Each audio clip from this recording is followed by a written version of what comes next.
День только начинается, впереди приключения.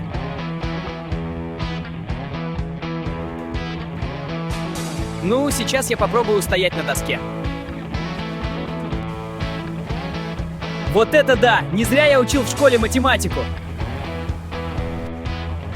Какая прозрачная вода! Хорошо, что я приехал в Сочи. Ок, что-то я устал.